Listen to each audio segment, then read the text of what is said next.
Sabi ko nga po sa kanya, sabi ko, alam mo ka ako, hindi ko talaga forte mag-business. Tama. Ang forte ko talaga yung pagpupulis. Kaya lang sabi ko, kung gusto mo akong turuan mag-business, sige ka ako, turuan mo ako. Maganda At yun nga, nakita ko. At sabi ko, nakakatawa. Dahil unang-una, hindi lang yung negosyo namin, kundi nakakapagbigay din kami ng blessing sa iba. Kasi nakakapagbigay din kami ng hanap buhay para sa iba.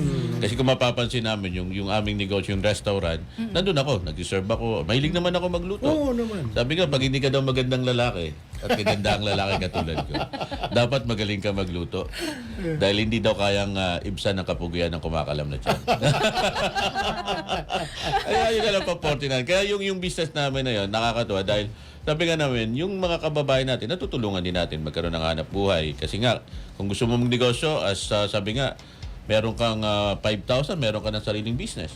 Yeah. Ang mahalaga lang doon, sabi nga, alam mo yung nagiging blessing ka sa iba, bumabalik na bumabalik.